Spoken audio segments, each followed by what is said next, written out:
សួស្តីសូមស្វាគមន៍មកកាន់ Channel Admin យើងនឹងសម្រាយរឿង A Shop for Killers រដូវកាលទី2វគ្គទី5និងទី6ជាការរំលឹកឡើងវិញនៅក្នុងវគ្គមុនជីវិតរបស់ជីអានដែលបានបាត់បង់ភាពរីករាយនៅលើកោះ Turpencil ហើយទីបំផុតភាពរីករាយក៏បានមកដល់ទីបញ្ចប់ខណៈពេលដែល Bell បានសម្លាប់ Jay ហើយ Jin បានប្រើការស្លាប់នេះដើម្បីប្រកួតប្រជែងជាមួយ Q និង Jin Man អ្វីដែលនឹងកើតឡើងនៅក្នុងវគ្គនេះដោយមិនចាំបាច់និយាយយូរសូមយើងសាច់រឿងទាំងអស់គ្នានៅដើមវគ្គនេះ Q ត្រូវបានបង្ហាញឲ្យមើលវីដេអូមួយដែល Jin បានកែសម្រួលឲ្យមើលទៅដូចជា Jin Man ដែលបានសម្លាប់ Jay ផែនការរបស់ Jin ទទួលបានជោគជ័យដោយសារតែ Q បានជឿជាក់នាងថាវាជាការពិតណាស់ Q ចង់សងសឹកប៉ុន្តែ Jin ហាមឃាត់គាត់សម្រាប់ពេលនេះអតិភិបចម្បងមិនមែនសម្លាប់ Jin Man ទេប៉ុន្តែត្រូវយកម៉ាស៊ីនមេមកវិញនៅកន្លែងមួយទៀតជីអានបានដឹងខ្លួននៅមន្ទីរពេទ្យមិនយូរប៉ុន្មានគីមបានមកជួបគាត់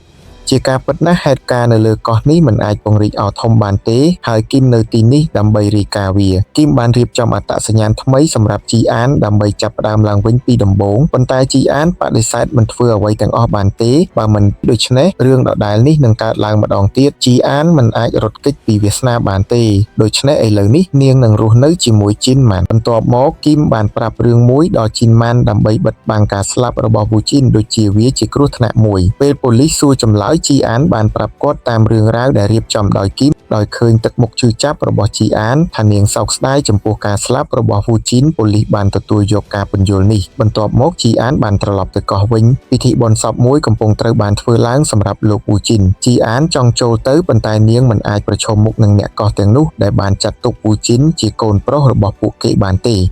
នៅពេលដែលជីអានហៀបនឹងចាក់ចេញជីដូនម្នាក់បានឃើញនាងហើយបន្ទាប់មកបានរកឃើញនាងជីដូនម្នាក់នេះដឹងថាជីអានមានអារម្មណ៍ថាខ្លួនមានកំហុសចំពោះការស្លាប់របស់វូជីនគាត់បានប្រាប់គាត់ថាស្ត្រី9នាក់ក្នុងចំណោម10នាក់នៅទីនេះបានបាត់បង់ស្វាមីរបស់ពួកគេនៅក្នុងសមុទ្រដូច្នេះរឿងនេះដូចជាវាសនាជាការពិតណាស់អ្វីដែលពួកគេដឹងគឺថាវូជីនបានស្លាប់នៅក្នុងគ្រោះថ្នាក់លិចកប៉ាល់ប៉ុណ្ណោះប៉ុន្តែជីអានដែលដឹងការពិតមិនអាចប្រាប់ពួកគេបានទេអ្វីដែលជីអានអាចធ្វើបានគឺគ្រាន់តែយំខណៈដែលជីដូនម្នាក់នេះគ្រាន់តែអាចធ្វើឲ្យនាងស្ងប់ចិត្តប៉ុណ្ណោះត្រឡប់ទៅទីស្នាក់ការកណ្ដាលរបស់បាប៊ីឡូនវិញបទសម្ភាសន៍មួយបានបង្ហាញលើទូរទស្សន៍អ្នកសម្ភាសន៍របស់បាប៊ីឡូនបានជួបជាមួយជីអានគាត់បានប្រាប់នាងថាជីអានបានលេចធ្លាយព័ត៌មានសំខាន់មួយចំនួនពីបាប៊ីឡូនទៅកាន់ប្រព័ន្ធផ្សព្វផ្សាយជាការពិតណាស់នេះគឺជាការវាយប្រហារសងសឹករបស់ជីអានដោយសារតែការវាយប្រហារពីទន្ទឹមនឹងនេះ Q បានទៅដល់ប្រទេសជប៉ុនវិញហើយនាងកំពុងធ្វើពិធីបុណ្យសពឲ្យជេតាមដែលនាងដឹងការស្លាប់របស់ជេគឺជាកំហុសរបស់ជីអាន Q មានការខឹងសម្បារយ៉ាងខ្លាំងព្រោះឥឡូវនេះនាងពិតជាលែងមានគ្រួសារទៀតហើយជាការពិតណាស់អ្វីដែល Q កំពុងគិតនៅពេលនោះគឺពេលណាដែលគាត់អាចសងសឹកលើពួកជីនម៉ាន់បានទោះបី Q ធ្វើការឲ្យក្រុមបាប៊ីឡូនក៏ដោយវាហាក់ដូចជានាងមានទំនាក់ទំនងយ៉ាងជិតស្និទ្ធជាមួយក្រុមយ៉ាគូហ្សាព្រោះមេក្រុមយ៉ាគូហ្សាគាត់បាននិយាយថាប្រសិនបើ Q ត្រូវការអ្វីមួយ Q អាចប្រាប់ពួកគេបាន Q មិនចង់សោកសៅពេកទេហើយនឹងទៅប្រទេសកូរ៉េឲ្យបានឆាប់តាមដែលអាចធ្វើទៅបានកាត់ទៅផ្ទះរបស់ជីអានជីអានបានទៅរកអ្នកចែកចាយផ្លែឈើនិងអាហារនៅទីនេះវាពោពេញទៅដោយមនុស្សជាច្រើនកំពុងធ្វើការដូចធម្មតាប៉ុន្តែជាការពិតណាស់នេះគ្រាន់តែជាល្បិចមួយដើម្បីគ្របដណ្ដប់ទីស្នាក់ការកណ្ដាលថ្មីរបស់ជីអានប៉ុណ្ណោះមិនយូរប៉ុន្មានបងប្រុសបានជួបជីអាន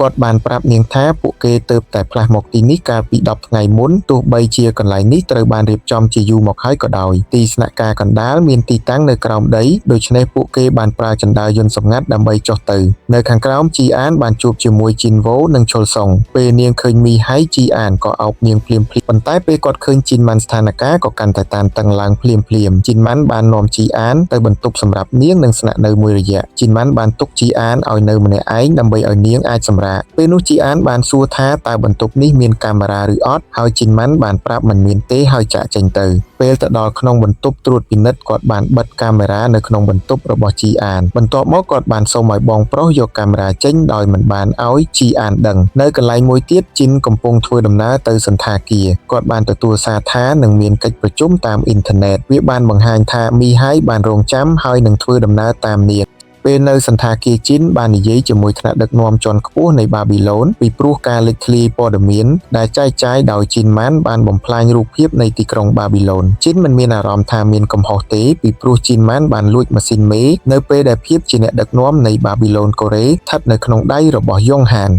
ប៉ុន្តែនៅពេលដែលមនុស្សម្នាក់ឈ្មោះ Chen ដែលមិនបើកកាមេរ៉ាបាននិយាយជីនស្រាប់តែខ្លាចជាមនុស្សចេះគោរពនិងភ័យខ្លាច Chen បានស្ដីបន្ទោសជីនពីព្រោះជីនម៉ាន់បានផ្សព្វផ្សាយព័ត៌មានសម្ងាត់ពីព្រោះប្រតិបត្តិការដែលដឹកនាំដោយជីនបានបរាជ័យជីនបានសុំឲ្យអ្នករាល់គ្នាចាកចេញពីព្រោះគាត់ចង់និយាយជាមួយ Chen តែម្នាក់ឯងឥឡូវនេះជីនកំពុងនិយាយជាភាសាជប៉ុន Chen គិតថាជីនមិនបានផ្ដោតអារម្មណ៍ទេព្រោះនាងចាប់អារម្មណ៍នឹង Mother Help ហើយចង់ធ្វើឲ្យ Mother Help ក្លាយជារបស់ខ្លួនផ្ទាល់ Chen មិនខ្វល់ពី Mother Help ទេគាត់មិនខ្វល់ថាជីនម៉ាន់ត្រូវបានសម្លាប់ឬអត់នោះទេរឿងសំខាន់បំផុតនោះគឺថាម៉ាស៊ីនមេកូរ៉េត្រូវតែជួសជុលជាមុនជីនបានផ្ដល់ការអនុញ្ញាតប្រសិនបើជីនចង់ប្រើប្រាស់ Mother Help សម្រាប់អាជីវកម្មផ្ទាល់ខ្លួនរបស់នាងបន្ទាប់ពីមួយរយៈមីហៃនៅតែបន្តដើរតាមជីននៅសន្តាគារដើម្បីសុវត្ថិភាពជីនបានជួលសន្តាគារទាំងមូលដើម្បីកុំឲ្យទីនេះអាចទទួលភ្ញៀវបន្ថែមទៀតកៃបានឃើញមីហៃហើយចង់ពិនិត្យមើលប៉ុន្តែមីហៃនៅតែអាចចេញទៅបានកៃគឺជាមនុស្សដែលមានការប្រុងប្រយ័ត្នខ្ពស់ដូច្នេះហើយទើបក្រុមជីនម៉ាន់បានសួរថាតើយើងត្រូវការកម្ចាត់គាត់ចោលឬអត់ជីនម៉ាន់បានបដិសេធព្រោះបាប៊ីឡូននឹងបញ្ជូនតែអ្នកជំនួសគាត់មកបន្ថែមទៀតការឃើញជីនធ្វើឲ្យជីនម៉ាន់នឹកឃើញថាគាត់បានជួបនាងនៅពេលដែលគាត់មិនទាន់បានចូលរួមជាមួយបាប៊ីឡូនការនឹកឃើញដល់ជីនបានធ្វើឲ្យជីនម៉ាន់ក៏នឹកឃើញដល់ Q និង J ផងដែរក្នុងពេលជាមួយគ្នានេះជីនម៉ាន់បានទទួលសារមួយពី Ensoft ដែលចង់ចរចាឡើងវិញនៅពេលនេះពួកគេហត់នឿយនិងខ្វះខាតក្រុមការងារផងដែរដូច្នេះពួកគេជ្រើសរើសមិនអើពើនឹងសំណើនេះជីនអេនម៉ាន់បានផ្ដល់អាទិភាពដល់ការស្វែងរកផ្ទះសុវត្ថិភាពដើម្បីផ្លាស់ទីជីអានទៅទីនោះជីអានមិនចូលចិត្តត្រូវបានចាត់ទុកថាជាវត្ថុដែលអាចផ្លាស់ទីបានតែប៉ុណ្ណោះហើយនាងក៏មានការតូចចិត្តព្រោះមនុស្សជាច្រើនបានស្លាប់ដើម្បីការពារគាត់នាងមិនចង់ឲ្យអ្នកណាម្នាក់ទៀតត្រូវបូជាឡើយហើយនោះហើយជាមូលហេតុដែលនាងត្រឡប់មកវិញជីនម៉ាន់បានសួរម្ដងទៀតថាតើជីអានអាចធ្វើអ្វីបានដើម្បីកុំឲ្យមានអ្នកបូជាជីវិតដោយសារនាងទៀតជីអានបានឆ្លើយថានាងនឹងធ្វើអ្វីគ្រប់យ៉ាងប៉ុន្តែជីនម៉ាន់ដឹងថានេះគ្រាន់តែជាការនិយាយឥតប្រយោជន៍ប៉ុណ្ណោះការចរចាដោយគ្មានអំណាចគឺមិនអាចទៅរួចទេមុននឹងនិយាយធំដុំបែបនេះនាងត្រូវតែបង្ហាញពីសមត្ថភាពរបស់នាងជាមុនសិនជីអានបានត្រៀមខ្លួនរួចរាល់ហើយដើម្បីបង្ហាញវាដូច្នេះនាងបានសួរថាគាត់ត្រូវធ្វើអ្វីដល់ពេលនាងត្រូវត្រឡប់ទៅផ្ទះវិញមានក្មេងម្នាក់ដែលមានឈ្មោះថាបូកាត្រូវបានកំពុងរងចាំហើយមិនអាចតាក់ទងឪពុករបស់គេបានជីអានបានរកឃើញគេហើយក៏បានឲ្យអាវភ្លៀងគេហើយបាននៅលេងជាមួយគាត់ដើម្បីរងចាំឪពុករបស់គាត់មិនយូរប៉ុន្មានឪពុករបស់បូកាបានមកទទួលគាត់បុរសដែលមានរបួសនៅលើថ្ពាល់របស់គាត់មានឈ្មោះថាលីជីអានបានណែនាំខ្លួននាងថាគាត់ជាមិត្តរបស់បូកាជាការពិតណាស់លីបានវាយប្រហារនាងពីព្រោះគាត់មិនចូលចិត្តឲ្យជីអានចូលទៅជិតកូនប្រុសរបស់គាត់ជីអានបានប្រាប់គាត់ថានាងជាក្មួយស្រីរបស់ជីនម៉ាន់នៅក្នុងរឿង Mother Help មានក្រមសីលធម៌មួយដើម្បីកុំឲ្យក្រុមគ្រួសារពាក់ព័ន្ធហើយនោះហើយជាអ្វីដែលធ្វើឲ្យលីខឹងយ៉ាងណាក៏ដោយជីអានបានវាយប្រហារគាត់ម្ដងទៀតដោយនិយាយថានៅពេលដែលមានក្រុមក្រហមជាច្រើនវាយប្រហារនាងហេតុអ្វីបានជាលីមិនការពារគាត់ជីអានបានបន្ថែមថានាងបានមកទីនេះមិនមែនដើម្បីជជែកវែកញែកនោះទេជីនម៉ានបាននិយាយថាមានមនុស្សតែ2នាក់ប៉ុណ្ណោះដែលអាចបញ្ចុះបញ្ចូលក្រុមក្រហមបានមនុស្សទី1គឺគីមដែលក្បត់ហើយមនុស្សទី2គឺលីបង្ហាញដៃរបស់គាត់ហើយប្រាគាត់ឈប់ធ្វើជាឃាតករស៊ីឈ្នួលទៀតហើយដូច្នេះគាត់មិនចាប់អារម្មណ៍នោះទេជីអានបានសួរថាតើលីមិនចង់ដឹងទេថាហេតុអ្វីបានជាគាត់អាចរកឃើញលីនិងកូនប្រុសរបស់គាត់ជីអានបានពន្យល់ថានាងកំពុងស្វែងរកព័ត៌មានអំពីលីពីលេខកូដពណ៌ស្វាយប៉ុន្តែគ្មាននរណាម្នាក់ចង់ប្រាប់នាងទេជីអានបានបង្ហាញថានាងមានរូបថតជាច្រើនរបស់លីនិងក្រុមគ្រួសាររបស់គាត់ដែលត្រូវបានថតដោយសម្ងាត់វាបានបង្ហាញថាបាប៊ីឡូនបានប្រមូលព័ត៌មានទាំងអស់អំពីលេខកូដក្រហមដែលធ្លាប់ដំណើរការសម្រាប់ Mother Help ហើយបានឃ្លាំមើលពួកគេបាប៊ីឡូនបានប្រមូលព័ត៌មាននេះដើម្បីឲ្យពួកគេអាចយកវាទៅលក់បានទន្ទឹមនឹងនេះសម្រាប់អង្គការ Mother Help ដែលមានក្រមសីលធម៌គ្មាននរណាម្នាក់ចង់ផ្ដល់ព័ត៌មានអំពីលោកលីនោះទេជីអានបាននិយាយថានឹងមានសង្គ្រាមមួយក្នុងពេលឆាប់ៗនេះហើយប្រសិនបើវាមិនត្រូវបានបញ្ឈប់ទេទោះបីជាលោកលីបានចូលនិវត្តន៍ក៏ដោយគាត់និងក្រុមគ្រួសាររបស់គាត់នៅតែអាចជួបជុំគ្នាម្ដងទៀតមិនយូរប៉ុន្មានជីនវូបានមកយកជីអានគិតថាវិធីដែលគាត់ជ្រើសរើសគឺខុសហើយវាហាក់ដូចជាលីមិនចង់ជួយនោះទេជីនវូមិនបានបន្ទោសនាងទេព្រោះលីជាមនុស្សរឹងរូសជីនវូបានបន្ថែមថាប្រសិនបើគាត់ដឹងប្រហែលជាឥឡូវនេះជីអានស្អប់ជីនម៉ានខ្លាំងណាស់ដោយសារតែគាត់ឪពុកម្ដាយទាំងពីររបស់នាងបានស្លាប់ទោះជាយ៉ាងណាក៏ដោយជីនម៉ានក៏បានបាត់បង់មនុស្សជាច្រើនដែលគាត់ស្រឡាញ់បន្ទាប់ពីធ្វើការមួយនេះហើយនោះជាអ្វីដែលធ្វើឲ្យគាត់ឈាមត្រជាក់បែបនេះនៅពេលយប់ដើម្បីបង្កើនសមត្ថភាពរបស់នាងជីអាននឹងប្រឹងប្រែងហ្វឹកហាត់ម្ដងទៀតលើកនេះនាងមានគ្រូច្រើននាងបានហ្វឹកហាត់ក្បាច់គុណជាមួយមីនហៃបានហ្វឹកហាត់បាញ់ប្រហារជាមួយជីន នវូបានហ្វឹកហាត់ធ្វើជាអ្នកផ្គូផ្គងជាមួយជូសាងហើយគាត់ក៏បានហ្វឹកហាត់អំពី IT និង Mother's Help ពីបងប្រុសផងដែរជីអានក៏បានក្លាយជា CEO របស់ក្រុមហ៊ុន Mother's Help ជាផ្លូវការផងដែរនៅពេលដែលការស្លាប់របស់ជីនម៉ានក្លែងបន្លំពេលមុននាងក៏បានធ្វើកិច្ចសន្យាថ្មីជាមួយឃីមក្នុងនាមជា Yellow Coat ផងដែរមនុស្សតែម្នាក់គត់ដែលមិនបានហ្វឹកហាត់ជាមួយគាត់គឺជីនម៉ានថ្ងៃមួយបងប្រុសបានបង្ហាញទ្វារសម្ងាត់មួយដែលមានតែបងប្រុសនិងជីនម៉ានប៉ុណ្ណោះដែលដឹងនេះជាផ្លូវសម្ងាត់មួយដែលអាចប្រើដើម្បីគេចចេញបានប្រសិនបើមានអាសន្នមានឧបករណ៍មួយដើម្បីដុតកន្លែងនេះដើម្បីកម្ចាត់ដានពេលហ្វឹកហាត់ជាមួយមីនហៃជីអានបានសួរថាតើនាងអាចរស់នៅជីវិតធម្មតាដូចធម្មតាបានដែរឬទេមីនហៃក៏មានសំណួរដូចគ្នាដែរមីនហៃបានឆ្លើយថាសម្រាប់ជីវិតធម្មតាវានៅតែអាចធ្វើទៅបានប៉ុន្តែវានឹងពិបាកខ្លាំងណាស់ទោះជាយ៉ាងណាក៏ដោយជីអាននៅតែមានជីនម៉ាននិងអ្នកដទៃទៀតដូច្នេះនាងនឹងមិនឯកាទេថ្ងៃមួយជីអានបានប្រមូលផ្ដុំមនុស្សគ្រប់គ្នាព្រោះនាងមានគំនិតមួយពេលវេលាកន្លងផុតទៅអ៊ីនសបបានជួបជីនព្រោះជីនម៉ានបានតាក់ទងគាត់ដើម្បីចរចានេះជាលើកដំបូងពីខាងជីនម៉ានដែលចង់ចរចាជីនបានទទួលយកវារួចអ៊ីនសបក៏បានទៅឃ្លាំងមួយដែលត្រូវបានរៀបចំសម្រាប់កៅអីពីរមិនយូរប៉ុន្មានឡានដឹកទំនិញធំមួយបានមកដល់មីនហៃបានបង្ហាញថាអ្វីដែលនៅក្នុងឡានដឹកទំនិញនេះគឺជាម៉ាស៊ីនមេរបស់បាប៊ីឡូនប៉ុន្តែអ្នកដែលនឹងនិយាយជាមួយបាប៊ីឡូនមិនមែនជាជីនម៉ានប៉ុន្តែជីស៊ីអានជានាយកប្រតិបត្តិនៃ Mother Help អ៊ីនសបមានអារម្មណ៍អាម៉ាស់ព្រោះអ្នកដែលមកមិនមែនជាជីនម៉ាន់ទេប៉ុន្តែនៅចំពោះមុខជីអានអ៊ីនសបគ្រាន់តែជាអ្នកនាំសារប៉ុណ្ណោះខណៈពេលដែលនាងជានាយកប្រតិបត្តិនៃ Mother Help ជីអានដឹងថាជីនកំពុងមើលពីចម្ងាយជាមួយកាមេរ៉ាគាត់បានបបួលជីនឲ្យប្រឈមមុខនឹងនាងដោយផ្ទាល់បន្ទាប់មកជីនបានមកជាមួយក្រុមរបស់នាងរួមទាំងឃ្យូផងដែរជីអានចងចាំថាឃ្យូជាមនុស្សដែលបានសម្លាប់យូជីនជាការពិតណាស់សម្រាប់នាងមនុស្សដែលនាងស្អប់បំផុតនៅពេលនេះគឺឃ្យូទោះជាយ៉ាងណាក៏ដោយជីអានមិនអាចផ្ដល់អាទិភាពដល់បញ្ហាផ្ទាល់ខ្លួនរបស់នាងនោះទេជាការពិតណាស់មុនពេលចរចាបាប៊ីឡូននឹងធ្វើឲ្យប្រកាសជាមុនសិនថាតើម៉ាស៊ីនមេនេះមានលក្ខណៈដើមឬអត់ជាការពិតណាស់អ្វីដែលជីអាននឹងត្រូវបានស្នើសុំគឺការបង្កើតសន្តិភាពជីអានបានពន្យល់ថាជីនម៉ាន់បានដកខ្លួនចេញពី Mother Help ដរាបណាជីនម៉ាន់នៅទីនោះសង្គ្រាមនេះនឹងមិនចេះចប់ឡើយបញ្ហាគឺថាប្រសិនបើសង្គ្រាមនេះនៅតែបន្តទាំង Mother's Help ឬ Babylon នឹងខាតបង់ដូចគ្នាចេតនារបស់ជីអានគឺចង់ឲ្យ Mother's Help និង Babylon រស់នៅជាមួយគ្នា Mother Help នឹងផ្ដល់អត្ថប្រយោជន៍មួយចំនួនដល់ Babylon ទោះបីជាតម្លៃសមរម្យក៏ដោយ Mother Help អាចត្រូវបានលក់ទៅឲ្យ Babylon ការត្រួតពិនិត្យត្រូវបានបញ្ចប់ហើយវាត្រូវបានបញ្ជាក់ថាម៉ាស៊ីនមេនេះគឺជារបស់ដើមជីអានបានឆ្លើយថានាងគ្រាន់តែចង់ឲ្យជីនម៉ាន់ត្រូវបានដោះលែងប៉ុណ្ណោះជីអានបានផ្ដល់សោឡានដឹកម៉ាស៊ីនមេហើយប្រសិនបើជីនយកវាមកនោះមានន័យថាគាត់ទទួលយកលក្ខខណ្ឌនេះជីនបានសួរថាចុះបើគាត់បដិសេធវិញជីអានបានឆ្លើយថាពួកគេទាំងអស់គ្នានឹងស្លាប់នៅទីនេះជីអានបានបង្ហាញថានាងបានដាក់គ្រាប់បែកមួយគ្រាប់ដែលភ្ជាប់ទៅនឹងសញ្ញារបស់នាងប្រសិនបើជីនធ្វើរឿងគ្រប់បែបយ៉ាងគ្រាប់បែកនេះនឹងផ្ទុះហើយពួកគេទាំងអស់គ្នានឹងស្លាប់ជីនមិនខ្លាចទេព្រោះគេគិតថានេះគ្រាន់តែជាការរញ្ជួយប៉ុណ្ណោះគាត់បានសួរថាតើជីអានមិនខ្លាចស្លាប់ឬអត់ជីអានបានឆ្លើយថានាងមិនខ្លាចស្លាប់ទេព្រោះនាងបានស្លាប់នៅលើកោះរបស់យូជីនបាត់ហើយជីអានបានសួរម្ដងទៀតថាតើជីនខ្លាចស្លាប់ដែរឬទេក្នុងពេលជាមួយគ្នានោះអគ្គិសនីបានដាច់ហើយគេឃើញថាមានអ្នកលុបបាញ់ជាច្រើនអ្នកកំពុងតម្រង់ទៅជីនពួកគេបានចាក់ចេញខណៈពេលកំពុងយកសោទៅឡានដឹកទំនិញប៉ុន្តែមិនមែនជាមួយឡានដឹកទំនិញម៉ាស៊ីនមេនោះទេអ្នកដែលកាន់កំភ្លើងខ្លីគឺជីនម៉ានលីនិងលេខកូដក្រហមជាច្រើនលីបាននិយាយថាប្រសិនបើដូច្នោះមែនគាត់លែងជំពាក់ជីនម៉ានទៀតហើយនឹងចូលនិវត្តន៍ជារៀងរហូតបន្ទាប់មកពួកគេបានញ៉ាំអាហារដើម្បីអបអរសាទរវាពួកគេគិតថាផែនការរបស់ពួកគេទទួលបានជោគជ័យព្រោះពួកគេបានយកសោឡានបានជីអានបានគិតអំពីវាហើយវាហាក់ដូចជាគាត់នឹងបង្កើតលេខកូដថ្មីមួយគឺលេខកូដពណ៌ខៀវសម្រាប់ផ្នែកដឹកជញ្ជូនឬចែកចាយប៉ុន្តែក្រៅពីនេះជីអានចង់ធ្វើឲ្យមីនហៃឈុលសុងជីនវូនិងបងប្រុសចូលទៅក្នុងលេខកូដពណ៌បៃតងលេខកូដពណ៌បៃតងនៅក្នុង Mother Help គឺជាតំណែងខ្ពស់បំផុតដែលគួរតែត្រូវបានការពារប៉ុន្តែមិនមានប្រយោជន៍ច្រើនទេក្នុងពេលជាមួយគ្នានេះជីនម៉ាន់បានទទួលការហៅទូរស័ព្ទពីប៉ាស៊ីនដែលបានសុំជំនួយត្រឡប់ទៅមួយខែមុនប៉ាស៊ីននិងកូនប្រុសរបស់គាត់បានទៅលេងភ្នូរប្រពន្ធរបស់ប៉ាស៊ីនទោះបីជាពួកគេកម្រជួបគ្នាក៏ដោយទំនាក់ទំនងរវាងប៉ាស៊ីននិងកូនប្រុសរបស់គាត់ឈ្មោះអាទីគឺជិតស្និទ្ធណាស់ទោះបីជាពួកគេបានធ្វើការជាអ្នកសម្លាប់ស៊ីឈ្នួលអស់រយៈពេល10ឆ្នាំមកហើយក៏ដោយផ្ទះរបស់ប៉ាស៊ីននៅទីនេះអាចនិយាយបានថាសាមញ្ញមិនយូរប៉ុន្មានសមាជិកជាច្រើនអ្នកនៃក្រុមបាប៊ីឡូនបានមកដល់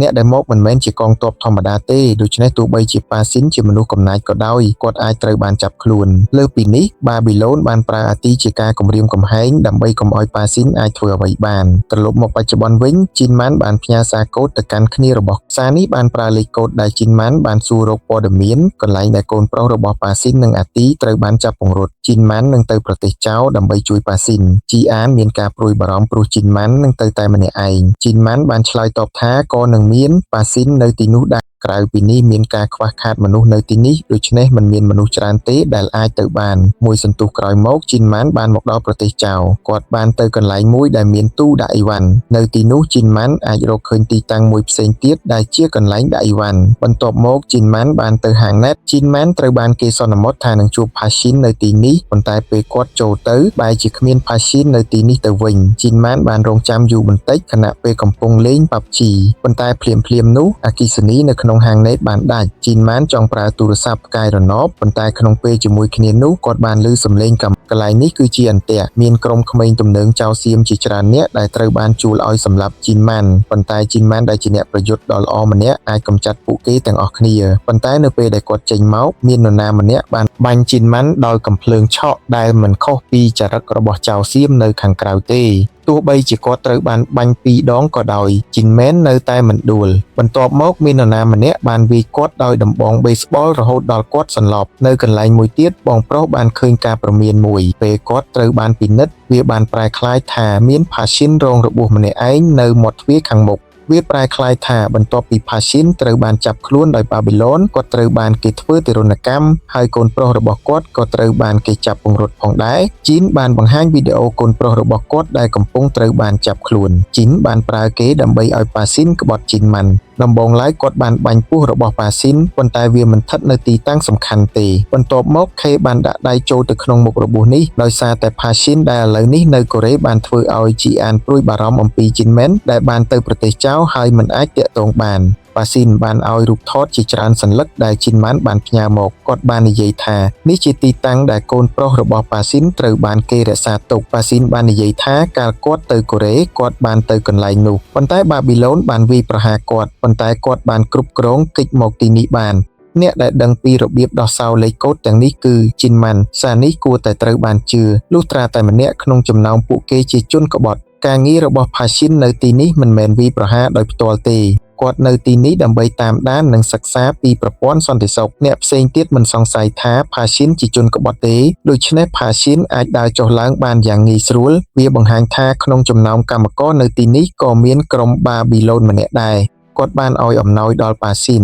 ដូច្នេះប៉ាស៊ីនមិនអាចក្បត់បាប៊ីឡូនបានទេព្រោះគាត់ត្រូវបានត្រួតពិនិត្យជានិច្ចអ្វីដែលគាត់ទទួលបានគឺកាបូបមួយដោយកាបូបដែលគាត់តែងតែពាក់ប៉ុន្តែក្នុងនោះមានបំពាក់ដោយកាមេរ៉ានិងឧបករណ៍ចល័តប៉ាស៊ីនគ្មានជំរឿសអ្វីក្រៅពីធ្វើតាមគាត់ទេបន្ទាប់មកប៉ាស៊ីនបានរុករកកន្លែងនេះតែម្នាក់ឯងដោយប្រើឧបករណ៍នេះបាប៊ីឡូនអាចសម្គាល់ទីស្នាក់ការកណ្ដាលរបស់ Mother Help បានដោយសារតែផាស៊ីនមិនត្រូវបានគេសង្ស័យផាស៊ីនអាចធ្វើអ្វីក៏បានដែលគាត់ចង់បាននៅកន្លែងមួយទៀតអ៊ីនស៊ុបបានជួបជីននិងខេតគាត់បានសួរថាតើវាល្អជាងក្នុងការបំផ្ទុះមូលដ្ឋានកម្មករមុនឬគាត់មានការព្រួយបារម្ភថាវាជាការវាយប្រហាររបស់ជីនម៉ែនហើយរឿងនេះធ្វើឲ្យកម្មករផ្សេងទៀតមានអារម្មណ៍មិនមានសុវត្ថិភាពជាការពិតណាស់ជីនមិនអាចឲ្យគាត់ត្រូវបានដាក់សម្ពាធនោះទេគាត់មិនចង់ឲ្យឃ្យូដឹងថាបាប៊ីឡូនបានសម្លាប់ជេទេជីនបានឆ្លើយទៅថាក្រុមសាវនកម្មនៅតែកំពុងពិនិត្យមើលនេះកៃបានសួរជីនថាតើអ៊ីនស៊ុបគួរត្រូវកម្ចាត់ចោលដែរឬទេជីនបានបដិសេធព្រោះសម្រាប់ពេលនេះគាត់គិតថាការវាយប្រហារនេះត្រូវបានធ្វើឡើងដោយជីនម៉ាន់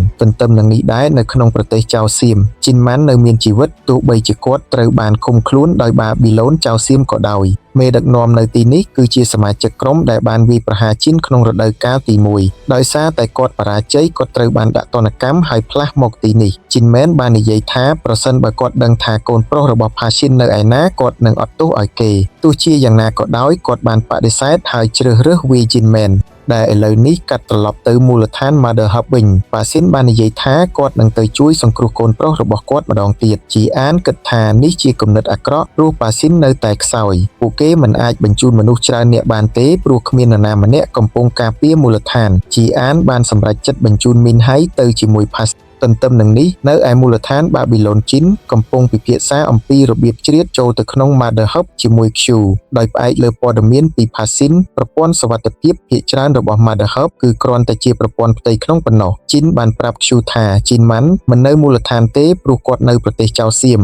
ជីនមិនបានប្រាប់ Q ថាជីនម៉ាន់ត្រូវបានចាប់ខ្លួនទេជីនចង់ឲ្យ Q ផ្ដោតលើការចាប់ខ្លួនជីអានខណៈពេលដែលជីននឹងចាប់ខ្លួនជីនម៉ាន់ Q មិនបានសង្ស័យអ្វីទាំងអស់ដូច្នេះនាងនឹងអនុវត្តផែនការរបស់ជីនបន្ទាប់ពីកៃបានសួរថាហេតុអ្វីបានជាជីនមិនប្រាប់ Q ថាជីនមែនត្រូវបានចាប់ខ្លួនជីនបានឆ្លើយថា Q ពោពេញដោយការស្អប់ជីនមែនប្រសិនបើនាងមិនប្រាប់ Q ថាជីនមែនត្រូវបានចាប់ខ្លួនទេ Q នឹងព្យាយាមយ៉ាងខ្លាំងដើម្បីចាប់ខ្លួនជីអានត្រឡប់ទៅប្រទេសចៅសៀមវិញនៅពេលនោះជីនមែននៅម្នាក់ឯងគាត់បានព្យាយាមដោះច្រវាក់ចងគាត់អ្នកដែលទទួលបន្ទុកយាមគាត់បានកត់សម្គាល់ឃើញគាត់ហើយបានទៅទីតាំងនោះប៉ុន្តែជីនមែនបានសម្លាប់និងយកអាវុធរបស់គេបន្ទាប់មកគាត់បានបិទភ្លើងនៅក្នុងបន្ទប់រហូតដល់វាងងឹតខ្លាំងនៅក្នុងភាពងងឹតជីនមែនបានសម្លាប់មនុស្សគ្រប់គ្នាលើកលែងតែមេដឹកនាំរបស់ពួកគេដែលគាត់ចេតនាទុកឲ្យនៅរស់ជីនម៉ាន់បានធ្វើទរណកម្មគាត់ជាមុនសិនដើម្បីស្វែងរកទីតាំងរបស់អាទីជីនម៉ាន់ត្រូវបានបង្ហាញតែអាសយដ្ឋានដែលត្រូវបានបិទភ្ជាប់នៅលើជញ្ជាំងប៉ុណ្ណោះបន្ទាប់មកមនុស្សម្នាក់នេះត្រូវបានជីនម៉ាន់សម្លាប់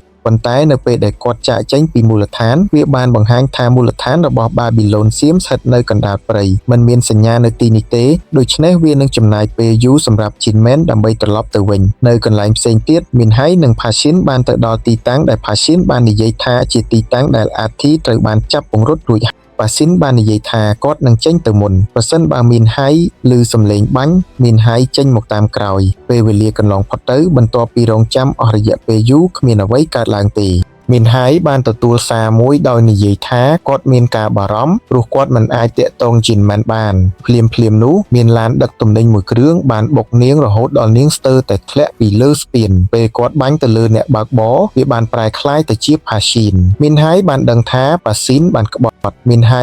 បានជាប់ខ្លួននៅក្នុងឡានប៉ុន្តែប៉ាស៊ីនបានបាញ់នាងរហូតដល់មីនហៃធ្លាក់ចូលទៅក្នុងទន្លេប៉ាស៊ីនបានត្រឡប់ទៅឡានវិញហើយនៅក្នុងឡានដឹកទំនិញគាត់បានរកឃើញ USB មួយនេះជាបញ្ជាបន្ទាប់របស់ Pashin ដើម្បីប្រើប្រាស់ USB នេះនៅមូលដ្ឋាន Mother Hub ទន្ទឹមនឹងនេះនៅឯមូលដ្ឋាន Jian មានការព្រួយបារម្ភយ៉ាងខ្លាំងដូច្នេះគាត់បានបន្តពិនិត្យមើលអ៊ីមែលពីកុំព្យូទ័ររបស់នាងខណៈពេលដែល Jin Woo កំពុងល្បាតពិនិត្យមើលរបងដោយធម្មតាដោយមិនមាននរណាកត់សម្គាល់ Q បាននៅជុំវិញមូលដ្ឋានរួចហើយប៉ុន្តែឥឡូវនេះមិនមែនជាពេលវេលាសម្រាប់ពួកគេវាយប្រហារនោះវាបានបង្ហាញថា Q បានជួលពួក hacker មួយចំនួនឲ្យលួចចូលកុំព្យូទ័ររបស់ Jinman ពួកគេបានគ្រប់គ្រងលួចចូលកុំព្យូទ័រដូច្នេះពួកគេអាចបញ្ឆោត Jinman ដោយបញ្ជូនគាត់ទៅប្រទេសចៅក្នុងពេលជាមួយគ្នានោះ Jin ត្រូវបានគេប្រាប់ថា Jinman បានរត់គេចខ្លួនគាត់ Jin មានការខឹងសម្បារយ៉ាងខ្លាំងហើយគាត់បានស្នើសុំឲ្យ Babylon ចៅសៀមបញ្ជាឲ្យសមាជិកទាំងអស់ចាប់ខ្លួន Jinman គាត់ក៏បានស្នើសុំឲ្យ Q បញ្ចប់បេសកកម្មឲ្យបានឆាប់តាមដែលអាចធ្វើទៅបានមុនពេលវាយឺតពេលត្រឡប់ទៅកន្លែងដែលជីអាននៅវិញជីអានបានរកឃើញអ្វីមួយបន្ទាប់ពីពិនិត្យមើលអ៊ីមែលច្រើនដងវាបានបង្ហាញថានៅចុងបញ្ចប់នៃប្រធានបទដើមនឹងបន្ថែមសញ្ញាអារម្មណ៍ថ្លាតែមួយគត់និមិត្តសញ្ញានេះអាចមើលឃើញលុះត្រាតែប្រព័ន្ធត្រូវបានរារាំងការពារទោះជាយ៉ាងណាក៏ដោយអ៊ីមែលចុងក្រោយបំផុតមិនមាននិមិត្តសញ្ញានេះទេដែលមានន័យថាសារនេះមិនពិតក្នុងពេលជាមួយគ្នានេះ Pashin បានមកដល់មូលដ្ឋានមនុស្សដំបូងដែលគាត់បានវាយប្រហារគឺ Jin Woo បន្ទាប់មក Pashin បានឃើញ Chul Song និង Ji An Pashin បានវាយប្រហារភ្លាមPashin បានចាក់ថ្នាំ ជុលសុងបានវាយប្រហារប៉ាស៊ីនដើម្បីឲ្យជីអានអាចប្រើវាដើម្បីចាក់ថ្នាំបន្សាបចូលក្នុងខ្លួនទោះជាយ៉ាងណាក៏ដោយរឿងនេះបានធ្វើឲ្យជុលសុងត្រូវប្រយុទ្ធមួយទល់នឹងមួយជាមួយប៉ាស៊ីនហើយប៉ាស៊ីនអាចកម្ចាត់គាត់បានយ៉ាងងាយបន្ទាប់មកប៉ាស៊ីនបានដោត USB ពី Babylon ទៅកាន់ម៉ាស៊ីន Mother Hub ដូច្នេះឥឡូវនេះប្រព័ន្ធសុវត្ថិភាពត្រូវបានបិទហើយក្រុម Q អាចចូលទៅក្នុងមូលដ្ឋានដោយគ្មានបញ្ហាអ្វីឡើយខណៈពេលដែលជីអានបានទៅបន្ទប់របស់បងប្រុសដើម្បីហៅគាត់ឲ្យចាក់ចេញទៅជីអានបានយកកាំភ្លើងខ្លីចេញប៉ុន្តែគាត់មិនអាចបាញ់ប៉ាស៊ីនបានទេនេះធ្វើឲ្យប៉ាស៊ីនងាយស្រួលក្នុងការកម្ចាត់ពួកគេទាំងពីរនាក់ទោះបីជាប៉ាស៊ីនក្បត់ក៏ដោយគាត់មិនបានសម្លាប់នរណាម្នាក់ឡើយក្រុម Q អាចចូលបានដោយគ្មានបញ្ហាហើយបញ្ចប់បេសកកម្មនេះហើយជាមួយនឹងរឿងនោះវគ្គនេះក៏បញ្ចប់ដែរកុំភ្លេចចុច like វីដេអូនេះប្រសិនបើអ្នកចូលចិត្តវីដេអូនេះហើយកុំភ្លេចពិនិត្យមើលវីដេអូផ្សេងទៀតរបស់យើងខ្ញុំសូមអរគុណសម្រាប់ការទស្សនាហើយជួបគ្នាម្ដងទៀតនៅវគ្គបន្ទាប់